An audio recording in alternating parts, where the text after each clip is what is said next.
நீலம் புரொடக்ஷன்ஸ் பா ரஞ்சித் தயாரிப்பில் சமுத்திரக்கனி நடிக்கும் ரைட்டர் டிசம்பர் 24 முதல் உங்கள் அபிமான திரையரங்குகளில். கவிதை மனங்கள் பூத்து குலுங்குகிற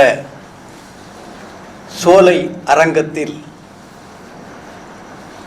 நிகழ்கிற இந்த விழாவிற்கு தலைமை தாங்குகிற பாலாற்றங்கரையில் கல்வியின் நீரோட்டம் பற்றிவிடாமல் வளர்த்து கொண்டிருக்கிற தேனூற்று மனிதர், கல்விமான், விஐடி பல்கலைக்கழகத்தின் வேந்தர் ஐயா விஸ்வநாதன் அவர்களே, கடிகார கால்களும் நாள்காட்டி தாள்களும் அறியாத உழைப்பு, பெரியார், அண்ணா, கலைஞர் என்னும் முக்கடல்களின் சங்கமச் சிலிர்ப்பு, கேட்டார் பிணிக்கும் சொற்களின் அணிவகுப்பு, அண்ணன் சுபவீரபாண்டியன் அவர்களே, எழுத்து பேச்சு எல்லாமும் கவிதையாக ஏழை தாள்களை கண்டால் இறங்கி வந்து எழுதுகிற எங்கள் பேனா மினார் கவியருவி ஐயா அப்துல் காதர் அவர்களே, ஈரோட்டு தந்தையின் சொல்லையும் ஈழத்து தம்பியின் செயலையும் குடைத்து குடைத்து ஆயுத தமிழ் செய்யும் அண்ணன் அறிவுமதி அவர்களே, திராவிட முன்னேற்றக் கழகத்தின் வர்த்தக அணி தலைவராக இருந்தாலும் கவிதையின் நர்த்தனம் புரிந்த நல் இதயம் கொண்ட அண்ணன் காசிமுத்து மாணிக்கம் அவர்களே, கவிக்கோ அறக்கட்டளையின் தலைவர் டாக்டர் சையத் அஷ்ரப் அவர்களே, செயலாளர் அயாஸ் பாஷா அவர்களே, பொருளாளர் ஐயா சோலைநாதன் அவர்களே, உறுப்பினர்கள் டாக்டர் அஜிம் அவர்களே, அண்ணல் ஷாஜகான் அவர்களே, கண் மருத்துவர் முகமது சை அவர்களே,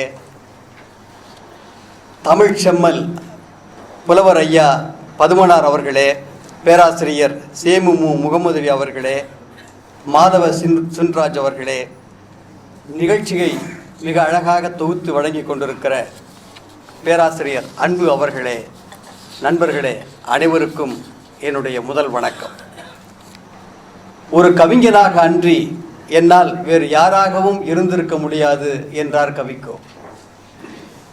பூகம்ப ஓசைக்கு மத்தியிலும் பூவிழும் ஓசை எவன் காதில் விழுகிறதோ அவன்தான் கவிஞன். கவிக்கோ மகரந்தங்கள் உதிர்கிற ஓசையை எல்லாம் பதிவு செய்து விட்டு போயிருக்கிறவர். வரலாற்றில் புனிதமான நிகழ்வு என்பது ஒரு கவிஞனின் பிறப்பு என்று எமர்சன் சொன்னான்.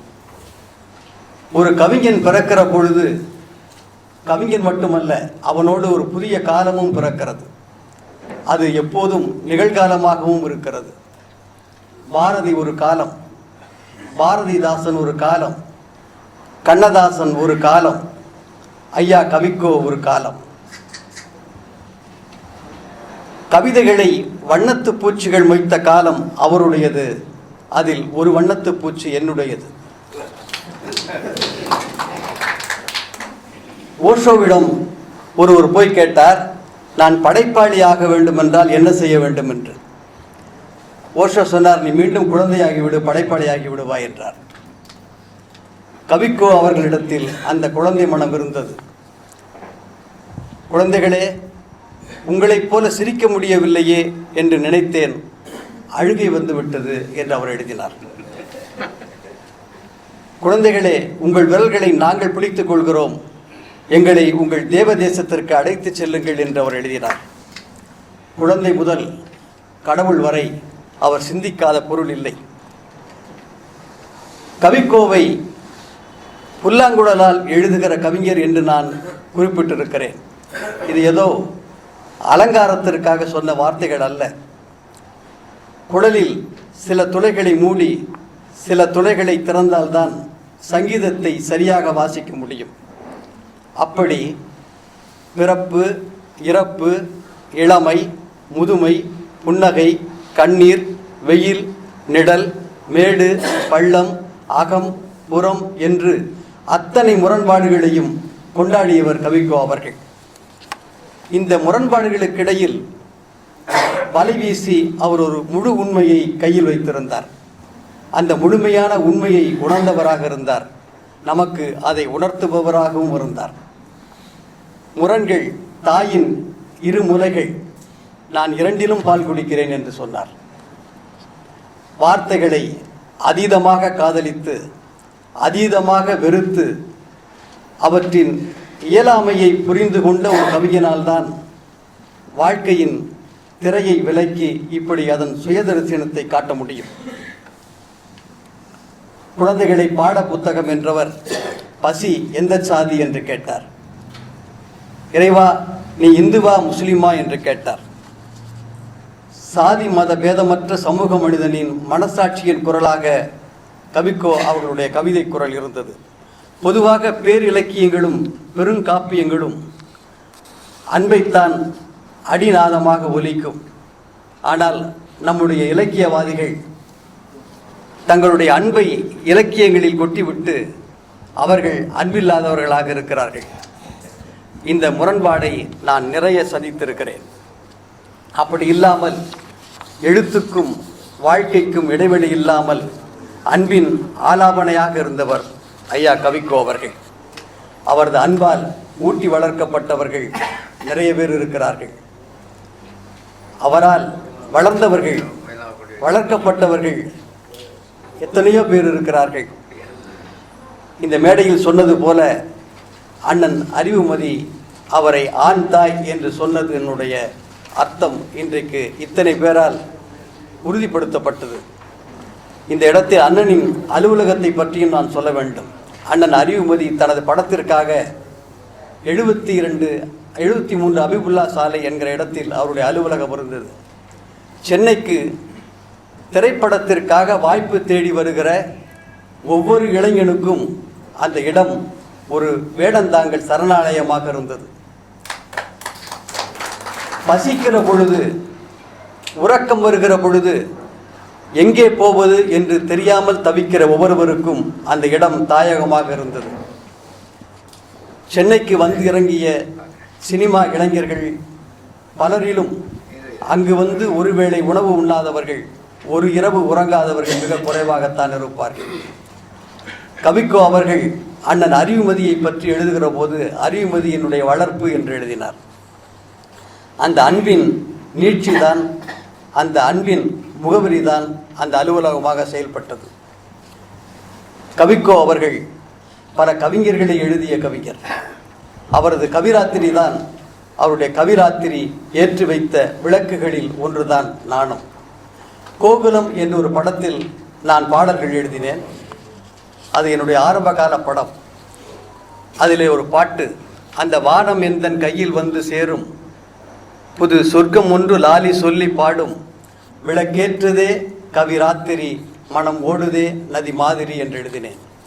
விளக்கேற்றதே கவிராத்திரி என்று எழுதுகிற பொழுது எங்கிருந்தோ எனக்குள் அந்த விளக்கை ஏற்றி வைத்தது கவிக்கோவின் வார்த்தைகள் தான். நான் சிறுவனாக இருந்த பொழுது என்னுடைய அப்பா தான் கவிக்கோவை எனக்கு அறிமுகப்படுத்தினார். கலைஞர் தலைமையில் கவியரங்கம் பாடுவதற்காக கவிக்கோ அவர்கள் சென்னைக்கு வந்து ஒரு விடுதியில் கவிதை எழுதி கொண்டிருந்தார்கள். நானும் அப்பாவும் அவரை போய் சந்தித்தோம். அப்பா என்னை விட்டுவிட்டு இங்கேயே இரு, வருகிறேன் என்று சொல்லிவிட்டு வேறெங்கோ போய்விட்டார்கள். நான் கவிக்கோ அவர்கள் எழுதுவதை வேடிக்கை பார்த்து கொண்டிருந்தேன். சின்னதாக நறுக்கி வைக்கப்பட்ட அழகான தாள்கள்,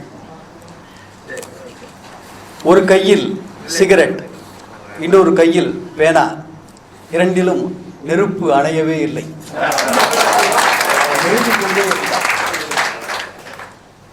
அந்த கவியரங்கத்திற்கு மாலையில் நானும் போயிருந்தேன். கலப்படம் என்கிற தலைப்பில் அவர் பாடினார்.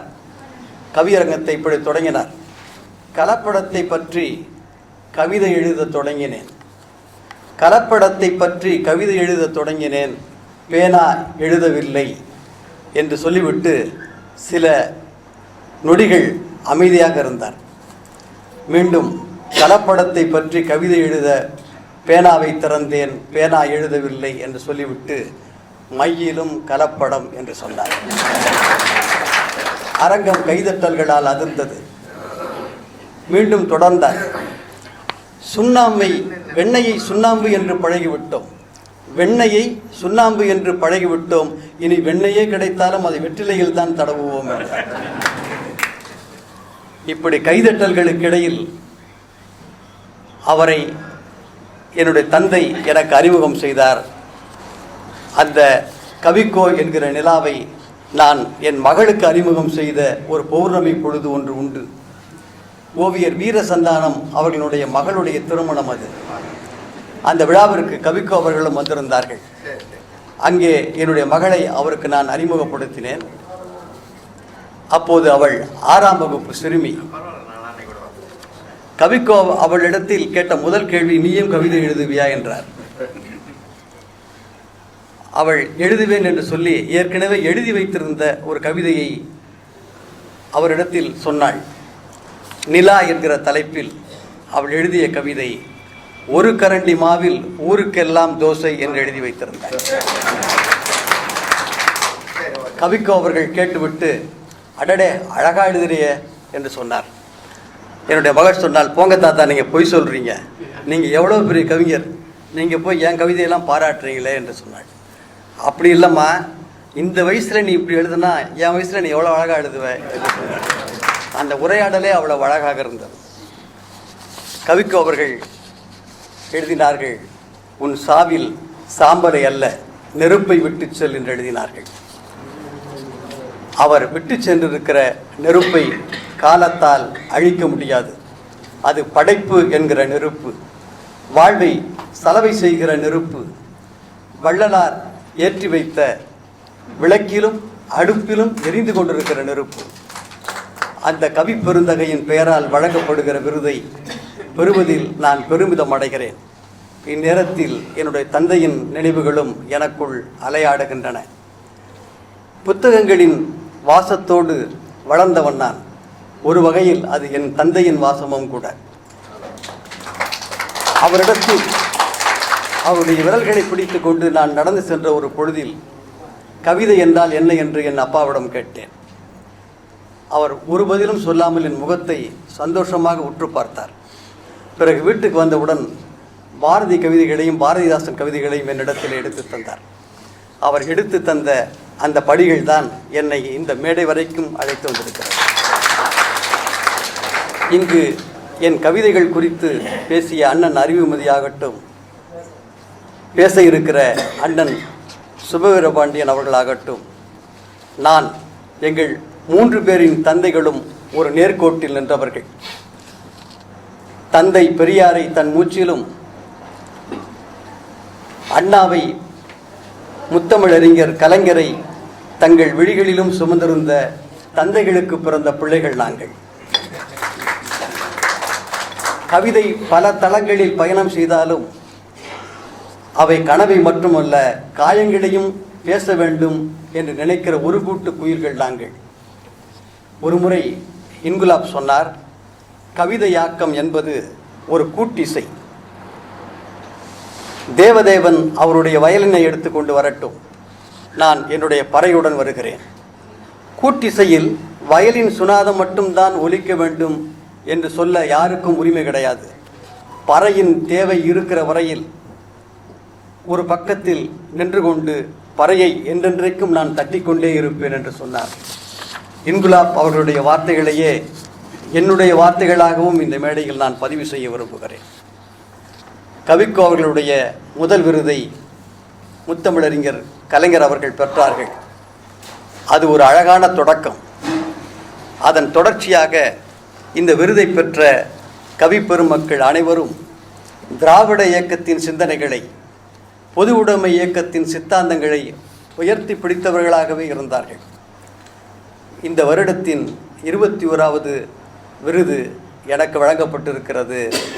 அதை பெரியாரையும் அண்ணாவையும் தன் நெஞ்சார நேசித்து போற்றுகிற கல்விமான் முனைவர் ஐயா விஸ்வநாதன் அவர்களின் கரங்களில் பெறுவது மிக பொருத்தமுடையதாக நான் கருதுகிறேன். இந்த விருதை பெறுவதன் வாயிலாக நானும் புரட்சி கவிஞன் பாரதிதாசனின் சுவடுகளை தொடரும் திராவிட இயக்கத்தின் கவிஞன் என்பதை பறைசாற்ற விரும்புகிறேன். இந்த விருதை எனக்கு வழங்கிய கவிக்கோ அறக்கட்டளை அன்பர்களுக்கும் இந்த விழாவை நிகழ்த்துகிற தமிழ் இயக்கத்திற்கும் என்னுடைய அன்பில் நனைந்த நன்றியை தெரிவித்துக் கொள்கிறேன். நன்றி, வணக்கம். நக்கீரன் டிவிக்கு சப்ஸ்கிரைப் செய்யுங்கள். உங்கள் ஆதரவே எங்கள் பலம்.